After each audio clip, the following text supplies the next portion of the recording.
Hello மக்களே! எல்லாரும் எப்படி இருக்கீங்க? நல்லா இருப்பீங்க அப்படிங்கிற நம்பிக்கையோட இன்னைக்கு பதிவுக்குள்ள போயிடலாம். நம்ம எல்லாரும் வந்துட்டு சின்ன வயசுல இந்த சந்தைக்கு போற ஒரு வழக்கம் இருந்திருக்கும். ஞாயிற்றுக்கிழமையானா சந்தைக்கு போய் பொருட்கள வாங்கிட்டு வர்றது. நம்மளுடைய அம்மா, அப்பா, தாத்தா, பாட்டி எல்லாம் பொருட்கள் வாங்கணும் அப்படின்னாலே சந்தைக்கு போய் தான் வாங்கிட்டு வருவாங்க.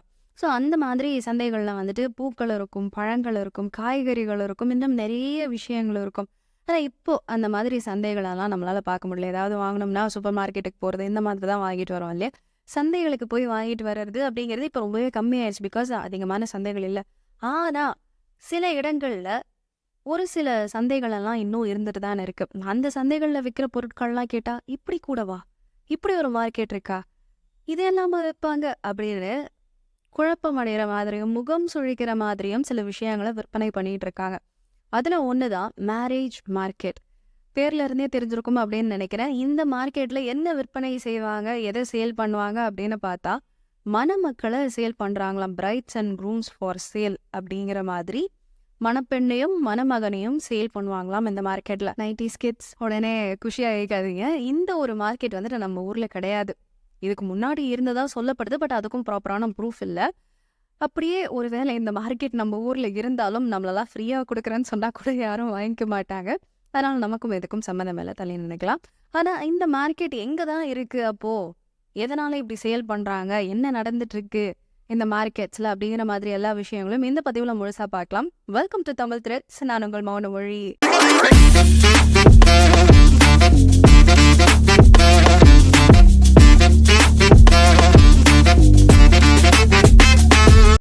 மேரேஜ் கல்யாணம் அப்படிங்கிறது 1000 காலத்து பயிர் அப்படின்னு சொல்லி கேள்விப்பட்டிருப்போம். ரைமிங்ல எதையும் யோசிக்காம இருந்தா நல்லது. ஓகே, இப்போ இந்த கல்யாணத்தை வந்துட்டு ஒரு கல்யாணம் நடக்குது அப்படின்னா குடும்பத்துல இருக்க எல்லாரும் ஒண்ணு கூடி உற்றார் உறவினரோட நண்பர்களோட தெரிஞ்சவங்க எல்லாரும் ஒண்ணு சேர்ந்து ஒரு திருவிழா மாதிரி கோலாகலமா கொண்டாடி பார்க்கிறதுக்கே அவ்வளவு அழகா சந்தோஷமா இருக்கும் சில கல்யாணங்கள்லாம் பார்க்கிறதுக்கு. ஏன் நான் சில கல்யாணம் சொன்னேன் அப்படின்னா, பல பேர் வந்துட்டு கல்யாணம் பண்ணிக்கிறதுக்கு விருப்பமே இல்லாம பண்ணிக்கிட்டு இருக்காங்க. ஸோ சில கல்யாணங்கள் வந்துட்டு பார்க்கறதுக்கே ரொம்ப சந்தோஷமா, ஆசையா இருக்கும் அந்த கல்யாணங்கள்ல திருமணங்கள்லாம் பார்க்கும்பொழுது. ஸோ அப்படி நடக்கிற திருமணங்கள் வந்துட்டு இந்த அந்த நடக்கிற ஒரு ஸ்டேஜஸ் இருக்கும் தெரியுமா? அந்த ஸ்டேஜஸ் வந்துட்டு காலப்போக்குல அப்படியே மாறிக்கிட்டே வந்துட்டு இருக்கு. முன்னாடி எல்லாம் பார்த்தா சுயம்வரம் அப்படிங்கிற ஒண்ணு நடக்கும். அதுக்கப்புறம் இந்த வீட்ல இருந்து பார்த்து கல்யாணம் பண்ணி வைப்பாங்க. அதுக்கப்புறம் புரோக்கர்ஸ் நடுவுல இன்வால்வ் ஆக ஆரம்பிச்சாங்க. அதுக்கப்புறம் இப்போன்னு பார்த்தா இந்த மீட்டிங், டேட்டிங் ஆப்ஸ் வழியா பண்றது. அப்புறம் லவ் பண்ணி ஓடி போய் கல்யாணம் பண்ணிக்கிறது. அதுக்கப்புறம் வந்துட்டு இந்த மேட்ரிமோனியல் சைட்ஸ் எல்லாம் வந்தது. ஸோ இந்த மாதிரி இந்த கல்யாணம் பண்ணிக்கிற ஸ்டெப்ஸ், ப்ராசஸ் அப்படிங்கிறது மாறிக்கிட்டே வருது. ஆனாலும் இந்த திருமணம் அப்படிங்கிற ஒண்ணு வந்துட்டு ஒண்ணு மணப்பெண்ணும், மணமகனும் இணையறது, அவங்களுடைய மனசு ஒண்ணா சேர்றது, இல்லைன்னா 2 குடும்பம் ஒண்ணா சேர்றது அப்படின்னு சொல்லி ரொம்ப புனிதமா பார்க்கப்பட்டுட்டு இருக்க ஒரு விஷயமா தான் இந்த திருமணம், கல்யாணம் அப்படிங்கிற ஒண்ணு இருந்துட்டு இருக்கு. ஆனா இந்த காலகட்டத்திலயுமே பிரைட்ஸ் அண்ட் க்ரூம்ஸ், அதாவது மணமகனையும் மணமகளையும் வெறும் ஒரு மெட்டீரியலா மட்டுமே பார்த்து காசுக்காக சேல் பண்ணிட்டு இருக்க ஒரு வழக்கம் இருந்துகிட்டு இருக்கு அப்படின்னு சொன்னா உங்களால நம்ப முடியுதா? பட் அப்படி ஒரு விஷயம் இப்பவுமே வழக்குல இருந்துட்டு இருக்கு. இப்பவுமே நடந்துகிட்டு தானே இருக்கு. இதெல்லாம் கேட்கும் பொழுது தோணும், ஏதோ ஒரு பேர் தெரியாத கிராமத்துல எங்கேயோ ஒரு இடத்துல நடக்கும் அப்படிங்கிற மாதிரி நீங்க நினைச்சீங்கன்னா அதுதான் கிடையாது. இப்போ வரைக்கும் ஒரு மார்க்கெட்ல 1.3 லேக் பிரைட்ஸை சேல் பண்ணியிருக்காங்க. இப்போ இவ்வளோ பிரைட்ஸை சேல் பண்ணியிருக்காங்க அப்படின்னா அது ஒரு சின்ன கிராமமா இருந்திருக்கும்னு நினைக்கிறீங்களா? கிடையாது. இப்போவுமே இந்த வழக்கு வந்துட்டு பல ஸ்டேட்ஸ்ல இருக்கு. மத்திய பிரதேஷ், பீகார், ராஜஸ்தான் இந்த மாதிரி இடங்கள்லாம் இது இன்னுமே ஒரு முக்கியமான ஒரு மார்க்கெட்டா பார்த்து செயல்பட்டுட்டு ஒர்க்கிங்ல இருந்துட்டு தான் இருக்கு. அந்த காலத்துல எல்லாம் இப்போ ஒரு இளவரசியை இளவரசன் கல்யாணம் பண்ணிக்கணும் அப்படின்னு நினைச்சா நிறைய போட்டிகள்ல சேர்ந்து இளவரசியை வந்துட்டு கவர்றதுக்கு ட்ரை பண்ணுவாங்க. அதுக்கப்புறம் ஒரு சங்க இலக்கியங்கள்லாம் பார்த்தா தலைவன், தலைவி அப்படின்னு குறிப்பிட்டு இருப்பாங்க.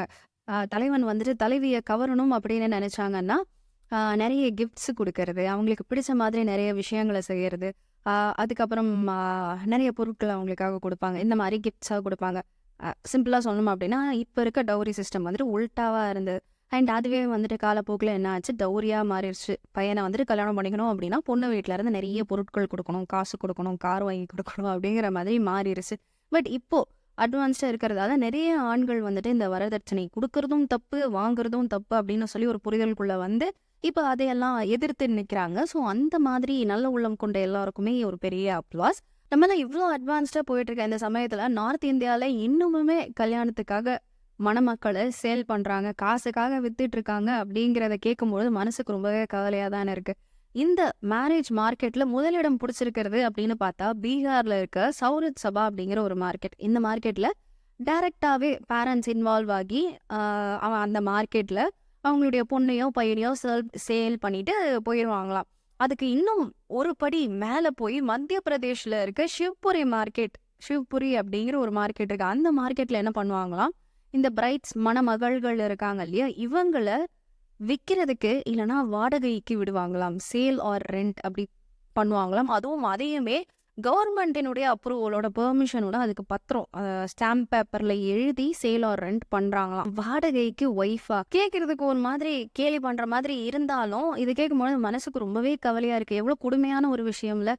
யாருன்னே தெரியாத ஒருத்தங்க காசுக்காக இப்படி வித்துட்டு போறாங்க அப்படின்னும் பொழுது, இந்த ஒரு பர்ட்டிகுலர் பொண்ணோட ஒரு மனசு யாருமே புரிஞ்சுக்க மாட்டாங்க. சேல் பண்றது ஒரு பக்கம் போக, ரென்ட்டுக்கெல்லாம் வித்துட்டு இருக்காங்கங்கிறது இன்னும் கொடுமையான விஷயமா இருக்கு. இந்த ஷிவ்புரி மார்க்கெட்ல பார்த்தோம் அப்படின்னா, ஃபுல்லாவே மென்ஸால கவரப்பட்டு இருக்குமாம். நம்ம இந்த எக்ஸிபிஷன்லாம் போவோம் இல்லையா? அந்த மாதிரி அங்க எப்படி பொருட்கள் எல்லாம் டெக்கரேட் பண்ணி கண்ணாடி டப்பால போட்டு அடைச்சு வச்சிருப்பாங்களோ, அந்த மாதிரி இங்க கண்ணாடி டப்பாலாம் கிடையாது. பொண்ணுங்கள அலங்காரப்படுத்தி டெக்கரேட் பண்ணி அங்க வந்துட்டு எக்ஸிபிஷன் பொருள் மாதிரி வச்சிருப்பாங்களாம். ஸோ இங்க வந்துட்டு ஆண்கள் வந்து சுத்தி பார்த்துட்டு எந்த பொண்ணு பிடிச்சிருக்கோ, எந்த பொண்ணு ரொம்ப அழகா இருக்கோ, அந்த மாதிரி பார்த்து வாங்கிட்டு போயிருவாங்களாம். இதுல என்ன அப்படின்னா, இந்த சிலர் வந்துட்டு கல்யாணத்துக்காக வாங்கிட்டு போவாங்க. சிலர் ரென்ட்டுக்காக வாங்கிட்டு போறாங்க அப்படின்னு சொன்னோம் இல்லையா? 1 மந்த் to 1 இயர் வரைக்கும் அவங்க ரென்ட்டுக்கு அந்த பொண்ணுங்களே எடுத்துக்கலாமாம். இதுலயுமே வந்துட்டு இந்த ரென்ட்டுக்கு எடுத்துட்டு போறாங்க இல்லையா? அவங்கள வந்துட்டு சில பொண்ணுங்க அவங்களுக்கு பிடிச்ச மாதிரி ஒரு லைஃப் அமைச்சுக்கிட்டு, அதாவது இப்ப ரென்ட்டுக்கு எடுத்துட்டு போற அந்த பார்ட்னர் வந்துட்டு இந்த பொண்ணையே கல்யாணம் பண்ணிக்கிறாங்க, இந்த பொண்ணையே லைஃப் லாங் வச்சுக்கிறாங்க அப்படின்னா, சில பொண்ணுங்களுக்கு அவங்களுடைய லைஃப் வந்துட்டு நல்லபடியா அமைஞ்சிருது. ஆனா இன்னும் சிலர் இந்த ரெண்ட் அந்த டைம் முடிஞ்சிருச்சு அப்படின்னா, மறுபடியும் ஒரு லூப் மாதிரி இந்த மார்க்கெட்குள்ளேயே வந்து மாட்டிக்கிறாங்க. மறுபடியும் சேலுக்காக எக்ஸிபிஷன்ல வைக்கிற பொருள் மாதிரி டெக்கரேட் பண்ணி வச்சு மறுபடியும் அவங்கள ரென்ட்டுக்கு அனுப்புறது. இந்த மாதிரியான விஷயங்கள்லாம் இங்க இன்னும் நடந்துகிட்டே இருக்கு. இப்ப காசு கொடுத்து ஒரு பொண்ணை வாங்கிட்டு போறாங்க. அந்த பொண்ணு ஒருவேளை அவங்களுக்கு பிடிக்கல அப்படின்னா 1 or 2 இயர்ஸ்ல என்ன பண்ணுவாங்களாம், மறுபடியும் அந்த பொண்ணை அந்த பிரைட் மார்க்கெட்ல கொண்டு வந்து சேல் பண்ணிட்டு போயிருவாங்களாம். ஹரியானால ஒரு காலமாட்டை வாங்கணும் அப்படின்னா கூட பல ஆயிரம் காசு கொடுத்து தான் வாங்கணும். ஆனா இந்த மார்க்கெட்ல இந்த பொண்ணுங்களை வாங்கிட்டு போறாங்க இல்லையா, அவங்கலாம் வந்துட்டு 9,000 ரூபாய்க்கு 4,000 ரூபாய் காசு கொடுத்தெல்லாம் பொண்ணை வந்துட்டு வாங்கிட்டு போறாங்களா. இதன்னு சும்மா அடிச்சு விடுற உருட்டே அப்படின்லாம் சொல்லாதீங்க. இதுக்கு வந்துட்டு ரியல் டைம் எக்ஸாம்பிளா ஒருத்தவங்க இருக்காங்க ஹரியானால. கஜோல் அப்படிங்கிற ஒரு பொண்ணு. அவங்க என்ன சொன்னாங்க அப்படின்னா, அவங்களுடைய சிஸ்டர் அண்ட் பிரதர் அண்ட் லா இவங்க 2 பேரும் சேர்ந்து இந்த கஜோல 9,000 ரூபாய்க்கு மார்க்கெட்ல வித்திருக்காங்க. நம்ம ஊர் தான் பயங்கரமா டெவலப் ஆயிட்டு இருக்கு. இந்த மாதிரி கொடுமைகள்லாம் நடக்குது அப்படின்னு தெரிஞ்சா இந்த பொண்ணுங்கெல்லாம் போய் போலீஸ் ஸ்டேஷன்லயோ இல்ல கவர்மெண்ட் கிட்டயோ இன்ஃபார்ம் பண்ணலாமே. இதெல்லாம் தெரிஞ்சுமா கவர்மெண்ட் வந்துட்டு எந்த ஒரு ஆக்ஷனும் எடுக்காம இருப்பாங்க அப்படிங்கிற ஒரு கொஸ்டின் ரைஸ் ஆச்சு அப்படின்னா, இதுதான் இந்த சப்ஜெக்டோட ஹார்ட் பீஸே அப்படிங்கிற மாதிரி கவர்மெண்டினுடைய ஃபுல் சப்போர்ட்டுமே இந்த கான்செப்டுக்கு இருக்கு அப்படிங்கிறாங்க. இப்போ இந்த மேரேஜ் மார்க்கெட்டை இன்னும் டீட்டெயிலா அனலைஸ் பண்ணி புரிஞ்சுக்கிறதுக்காக இந்த மார்க்கெட்டை 2 டைப்ஸா பிரிக்கிறாங்க. இப்போ இந்த மார்க்கெட்டை வந்துட்டு க்ரூம் மார்க்கெட், பிரைட்ஸ் மார்க்கெட். அதான் மணமகளுடைய மார்க்கெட், மணமகனுடைய மார்க்கெட். இப்போ இந்த பிரைட்ஸ் மார்க்கெட்ல என்ன அப்படின்னா, அதையும் 2 டைப்பா பிரிக்கிறாங்க. என்னன்னா பிரைட்ஸ் ஆன் சேல், அதாவது கல்யாணத்துக்காக விற்கிறது. இன்னொன்று பிரைட்ஸ் ஆன் ரெண்ட், இந்த வாடகைக்கு விடுறது. என்ன அப்படின்னா, இப்போ நம்ம ஒரு வீடு வாடகைக்கு போகிறோம் அப்படின்னா எப்படி மாதம் மாதம் வாடகை கொடுப்போம், அந்த மாதிரி இந்த பிரைட்ஸுக்குமே வந்துட்டு மாதம் மாதம் வாடகை கொடுத்து அந்த பிரைட்ஸை வாங்கிட்டு போவாங்களாம். உயிர் இல்லாத ஒரு பொருளுக்கும் எமோஷன்ஸ் ஃபீலிங்ஸ் எல்லாம் இருக்கிற ஒரு பொண்ணையும் 2த்தையுமே ஒரே மாதிரி ட்ரீட் பண்ணிட்டு இருக்காங்க இல்லையா. ஸோ இப்படி தான் நடந்துட்டு இருக்கு. ரெண்ட்டுக்கு வாங்குறதுனா இந்த மாதிரி தான். இந்த பிரைட்ஸ் ஆன் ரெண்டல் அப்படிங்கிற மார்க்கெட்ல 2வது இடத்துல இருக்கிறது அப்படின்னு பார்த்தா ராஜஸ்தான். இப்போ நம்ம ஒரு பொருளை வாங்குறோம் அப்படின்னா எப்படி அதனுடைய கேரக்டரிஸ்டிக்ஸ் எல்லாம் பார்த்து அந்த பொருள் வந்துட்டு நல்லா இருக்கா நல்லா இல்லையா இதெல்லாம் செக் பண்ணி தான் அந்த பொருளை வாங்குவோம் இல்லையா. அதே மாதிரி இந்த பிரைட்ஸ் எல்லாம் வாங்கணும் அப்படின்னாலும் அவங்களுடைய கேரக்டரிஸ்டிக்ஸை செக் பண்ணி தான் வாங்குவாங்களாம். இங்கே வந்துட்டு ஒரு பிரைடை 50,000 வரைக்கும் சேல் பண்ணுவாங்களாம். அப்படி சேல் பண்ணும்போது அவங்களுடைய ப்ரைஸ் எப்படி டிஃப்ரென்ஷியேட் ஆக்கப்படுது அப்படின்னு பார்த்தா, அவங்களுடைய கேரக்டரிஸ்டிக்ஸ், அவங்க எவ்வளோ அழகாக இருக்காங்க, என்ன படிச்சிருக்காங்க, அண்ட் என்ன மாதிரி வேலைகள்லாம் செய்வாங்க, இந்த மாதிரி கேரக்டரிஸ்டிக்ஸ் இன்க்ளூடிங் என்ன அப்படின்னா, இப்போ நான் சொல்லியிருந்தேன் இல்லையா, இப்போ ரெண்ட்டுக்காக வாங்குறாங்க அப்படின்னா மறுபடியும் ஒரு லூப் மாதிரி அவங்க அதுக்குள்ளே மாட்டிப்பாங்க. அந்த ரெண்டல் டைம் முடிஞ்சதுக்கப்புறம் மறுபடியும் அவங்கள மார்க்கெட்டில் கூட்டிகிட்டு வந்து விட்டுருவாங்க அப்படின்னு சொல்லியிருந்தேன் இல்லையா. அந்த மாதிரி எத்தனை முறை அவங்க சேல் செய்யப்பட்டிருக்காங்க அப்படிங்கிறதையும் கணக்கில் எடுத்து தான் இந்த பிரைட்ஸினுடைய விலை நிர்ணயிக்கப்படுது. இதுலயும் ₹1,00,000 கொடுத்து ₹1,00,000 இல்ல அதுக்கு மேலேயும் காசு கொடுத்து ஒரு பொண்ணை வாங்குறாங்க அப்படின்னா அவங்களுக்கு கேரண்டி வேற இருக்காம். இந்த மாதிரி பொண்ணுடைய சைட்ல இருந்து எந்த விதமான ஒரு லீகல் ப்ராப்ளம்ஸும் வராது. அந்த மாதிரி சொல்லி கேரண்டி வேற கொடுக்குறாங்களாம். இது இன்னும் ஒர்ஸ்டான ஒரு கேஸ் என்ன அப்படின்னா, இதை செய்யறாங்களே, இந்த புரோக்கர்ஸ் செய்யறாங்களே, இதை வந்துட்டு அவங்கள ஒரு லீகல் ப்ரொஃபஷனாவே எடுத்து இந்த வேலைகளை செஞ்சுட்டு இருக்காங்க. ஸோ இந்த மேரேஜ் மார்க்கெட்ல வந்துட்டு 3 பார்ட்டிஸ் இன்வால்வ் ஆகுறாங்க. ஒன்று அந்த புரோக்கர் ஆர் அந்த ஏஜென்ட், ரெண்டாவதுன்னு பார்த்தா இந்த பிரைடினுடைய ஃபேமிலி, மூணாவது குரூமினுடைய ஃபேமிலி. ஸோ இப்போ இந்த புரோக்கர் ஆர் ஏஜென்ட் இருக்காங்களே, இவங்க என்ன பண்ணுவாங்களாம், பிரைட்ஸ்னுடைய யாரெல்லாம் கல்யாணம் ஆகாமல் இருக்காங்களோ அவங்களுடைய டேட்டா பேங்கை வந்துட்டு கலெக்ட் பண்ணிப்பாங்க. கலெக்ட் பண்ணிட்டு எதனால இவங்களுக்கு கல்யாணம் ஆகலை, என்ன இவங்களுக்குள்ள குறை இருக்குது அப்படிங்கிற மாதிரி எல்லாத்தையும் கண்டுபிடிச்சிட்டு அதுக்கப்புறம் இவங்களுக்கு மேட்ச் ஆகிற மாதிரியான பிரைட்ஸ் கிட்ட போய் பேசிக்காக பார்க்கணும் அப்படின்னா இந்த புரோக்கர்னுடைய வேலை தான். ஸோ இவங்க வந்துட்டு பிரைட்ஸினுடைய ஃபேமிலி கிட்ட போயிட்டு இந்த காசு அமௌண்ட் எல்லாம் கொஞ்சம் கவர்ற மாதிரி பேசி அவங்களுடைய இந்த மண்டை கழுவி இந்த மேரேஜை வந்துட்டு ஃபிக்ஸ் பண்ணிடுவாங்களாம். ஸோ இதெல்லாம் பார்க்கும்போது எப்படியும் வந்துட்டு இந்த ஊர் நாட்டில் ட்ரைபல் பீப்புள்ஸ் இருக்கிற இடத்துல அந்த மாதிரி தான் நடக்கும் அப்படின்னு நினச்சிங்கன்னா கிடையவே கிடையாது. இந்த மாதிரி மேரேஜ் பண்ணுறது மேக்ஸிமம் அங்கே இருக்க business mens and higher castle இருக்கிறவங்க தான் பண்ணுறாங்களாம். ட்ரைபல் ஏரியாவில் இந்த மாதிரி ஒரு மார்க்கெட் அப்படிங்கிற கான்செப்டே கிடையாது அப்படிங்கிறாங்க. இந்த மார்க்கெட் வந்துட்டு சில இடங்களில் ஓப்பனாக நடக்கிறது இல்லை. ஆனால் இந்தியாவினுடைய மிட் பார்ட்ஸான மகாராஷ்டிரா அந்த மாதிரியான பிளேசஸ் எல்லாம் நான் முன்னாடி சொன்னேன் இல்லையா, அந்த மாதிரி எக்ஸிபிஷன்ல பொருட்களை வைக்கிற மாதிரி பொண்ணுங்களை வச்சு சேல் பண்ணிட்டு இருக்காங்க. ஒரு பொண்ணோட ஃபேமிலி டைரக்டா இன்வால்வ் ஆகி யார் அதிகமா காசு கொடுக்குறாங்களோ அவங்களுக்கு இந்த அவங்களுடைய பொண்ணை சேல் பண்ணிட்டு போயிடுறாங்க. இன்னும் சிம்பிளா சொல்லணும் அப்படின்னா இந்த ஏலத்துல விடுவாங்க தெரியுமா, அந்த மாதிரி வித்துட்டு போயிடுறாங்க. ஒரு நாய்க்குட்டி பூனைக்குட்டி எல்லாம் விற்கிற மாதிரி காசு அப்படிங்கிற ஒரே காரணத்துக்காக அந்த பையன் நல்லவனா கெட்டவனா, என்ன பண்ணிட்டு இருக்கான், என்ன வேலை செஞ்சுட்டு இருக்கான், அவன் அந்த பொண்ணை நல்லா பார்த்துப்பானா மாட்டானா அப்படிங்கிற எதையுமே பார்க்காம காசு அப்படிங்கிற ஒரே காரணத்துக்காக சேல் பண்ணிட்டு போயிடுறாங்க. ஸோ இந்த மார்க்கெட்டுமே வந்துட்டு 2ஆ டிவைட் பண்ணிக்கிறாங்க. அதாவது 2 இது இருக்கு, ப்ராசஸ் இருக்கு. என்ன அப்படின்னா, ஒன்று பேரண்ட்ஸே டைரக்டாக வந்து அவங்களுடைய பொண்ணை சேல் பண்ணிட்டு போயிடுவாங்க.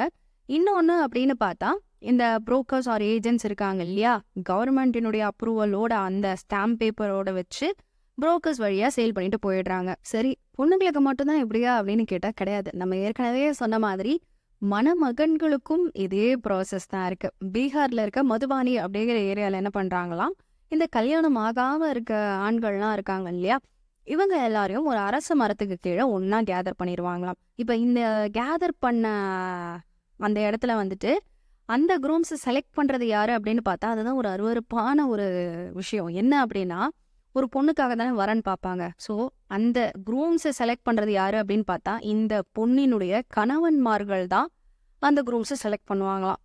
கேட்குறதுக்கே ஒரு மாதிரி கன்றாவையா இருக்குல்ல.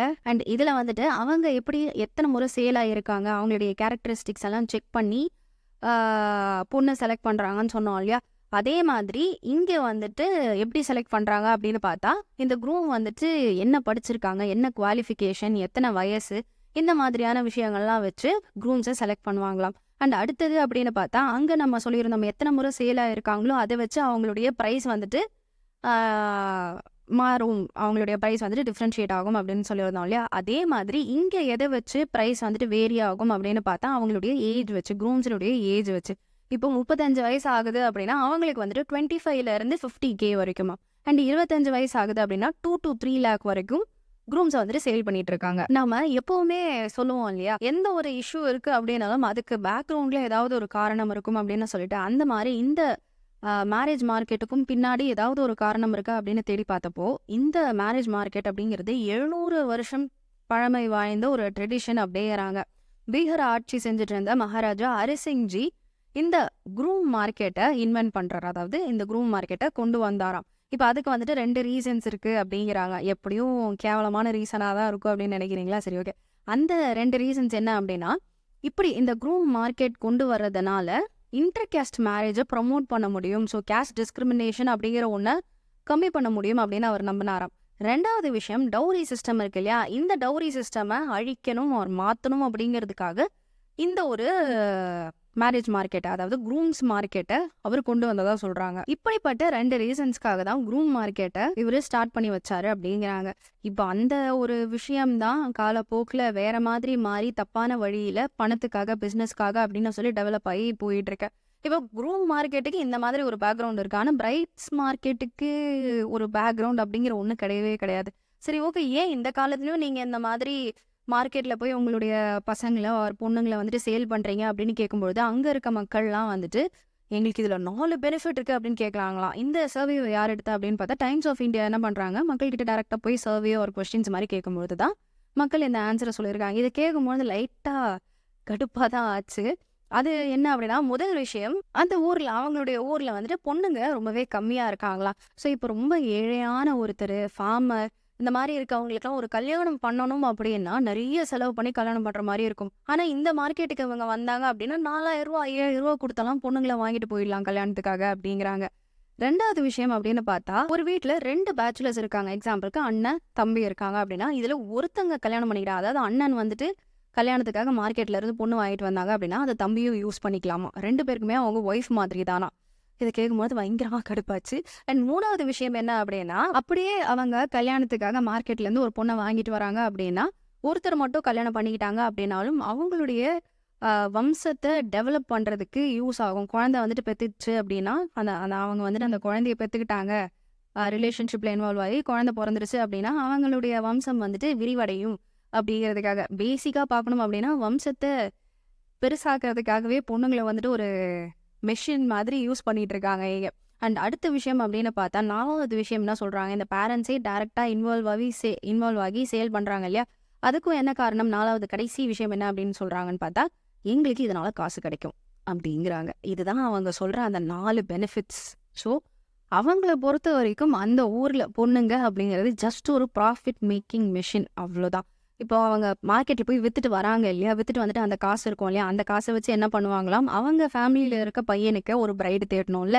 இந்த காச வச்சு என்ன பண்ணுவாங்களாம், நல்ல விலை அதிகமா இருக்க பிரைடு யாரோ, அந்த மார்க்கெட்ல விலை அதிகமா எந்த பிரைடு இருக்காங்களோ, அவங்கள வந்துட்டு வாங்கிட்டு வந்து குடுத்துருவாங்களாம். ஸோ, இப்படிதான் அவங்களுடைய சைக்கிள் அப்படிங்கிற ஒண்ணு இருக்கு. ஸோ, இப்படி ரென்ட்டுக்கெல்லாம் விடுறாங்க இல்லையா? இது விக்கிறது, கல்யாணத்துக்காக விக்கிறது. இன்னொன்னு ரென்ட்டுக்காக விக்கிறவங்க வந்துட்டு மறுபடியும் லூப் மாரி அந்த மார்க்கெட்ல மாட்டிப்பாங்கன்னு சொல்லியிருந்தோம் இல்லையா? ஸோ, அந்த மாதிரி ஒரு கட்டத்துக்கு மேல அவங்களுடைய மார்க்கெட் வேல்யூ அப்படிங்கிறது சுத்தமா இல்லாம போயிடும். அப்படி அவங்க அதுக்கு மேல மார்க்கெட்ல சேல் ஆக மாட்டாங்க அப்படின்னு தெரிஞ்சதுன்னா, அவங்களுக்கு ஏதாவது நோய் வந்தாலோ, இல்ல ரொம்ப வீக் ஆயிட்டாங்க அப்படின்னாலோ, அவங்கள யாருமே பார்த்துக்க மாட்டாங்களாம். இன்க்ளூடிங் அவங்களுடைய ஃபேமிலி, அவங்களுடைய பெத்தவங்களே கூட பார்த்துக்க மாட்டாங்களாம். அவங்களுக்கு மார்க்கெட் வேல்யூ இருக்கு அப்படின்னு தெரியிற வரைக்கும் மட்டும்தான் அவங்களுக்கு பாலூட்டி, தேனூட்டி, சீராட்டி, பாராட்டி எல்லாம் வளர்ப்பாங்களாம். அது இல்ல, போயிருச்சு, அவங்க மார்க்கெட் முடிஞ்சிருச்சு அப்படின்னு தெரிஞ்சதுன்னா, அவங்களுடைய பேரண்ட்ஸே அவங்கள நல்லா பார்த்துக்க மாட்டாங்களாம். எஜுகேஷன் அப்படிங்கிறது பேசிக்கா எவ்வளவு இம்பார்ட்டன்ட்டான வெப்பன் அப்படிங்கிறது இப்போ நம்ம எல்லாருக்கும் புரிய ஆரம்பிச்சிருக்கு. பரமா படிடா அப்படின்னு சொல்லி மீம்ஸ் எல்லாம் பறக்க விட்டுட்டு இருக்கோம். ஆனா அந்த முக்கியமான இம்பார்ட்டன்ட்டான வெப்பன் இங்க இருக்க பல பெண்களுக்கும் கிடைக்கிறதே கிடையாது. முக்கியமா பீகார், மத்திய பிரதேஷ், மகாராஷ்டிரா, ராஜஸ்தான் இந்த மாதிரி இடங்கள்ல இருக்க பல பெண்களுக்கும் எஜுகேஷன் அப்படிங்கிற ஒண்ணு கிடைக்கிறது கிடையாதாம். அதுக்கு பதிலா அந்த காசு என்ன பண்ணுவாங்களாம், இந்த பொண்ணுங்கள அழகா காட்டுறதுக்கு, அவங்கள ஃபிட்டா வச்சுக்கிறது, அவங்களுடைய அழக மெயின்டெயின் பண்றதுக்கு இந்த மாதிரி செலவு பண்ணிக்கிறாங்களாம். ஏன்னா அப்படி பண்ணா மட்டும்தான் அவங்க அந்த மார்க்கெட்ல அதிகமான காசுக்கு விலை போவாங்க. ஸோ, இப்படிதான் அந்த ஒரு கேவலமான விஷயத்த செஞ்சிருக்காங்க. இது மொத்தமா கேட்கும்போது எவ்வளோ கேவலமான பிறவிங்கல்ல அப்படிங்கிற மாதிரி தான் இருக்கு இல்லையா நமக்கெல்லாம். ஆனா இது எல்லாத்தையும் ட்ரெடிஷன் அப்படிங்கிற ஒரு பேர்ல அவங்க இன்னமும் ஃபாலோ பண்ணிட்டு தான் இருக்காங்க. மனசுக்கு கஷ்டமா தான் இருக்கு. ஆனா எந்த ஒரு பெரிய சேஞ்சுமே நம்மளுடைய ஒரு சின்ன மாற்றத்துல இருந்து தான் ஆரம்பிக்கும் அப்படின்னு சொல்லுவாங்க இல்லையா? ஸோ, இந்த மாதிரி கேவலமான அருவருப்பான விஷயத்தையும் மாற்றுறதுக்கு ஆர் அதுக்கு அகெயின்ஸ்டா ஒரு விழிப்புணர்வை நாமளா கிரியேட் பண்ண ஆரம்பிக்கலாமே. ஓகே. இந்த பதிவு முடிஞ்ச வரைக்கும் எல்லாருக்கும் ஷேர் பண்ணுங்க. இப்படியும் நம்ம ஊர்ல ஆட்கள் இருக்காங்க, இப்படியும் நம்ம ஊர்ல நடந்துட்டு இருக்கு அப்படிங்கறது எல்லாரும் தெரிஞ்சுக்கட்டும். இந்த பதிவை பத்தி நீங்க என்ன நினைக்கிறீங்க அப்படிங்கறதையும் மறக்காம கமெண்ட்ஸ்ல சொல்லிருங்க. இன்னொரு பதிவுல பார்க்கலாம். டாடா.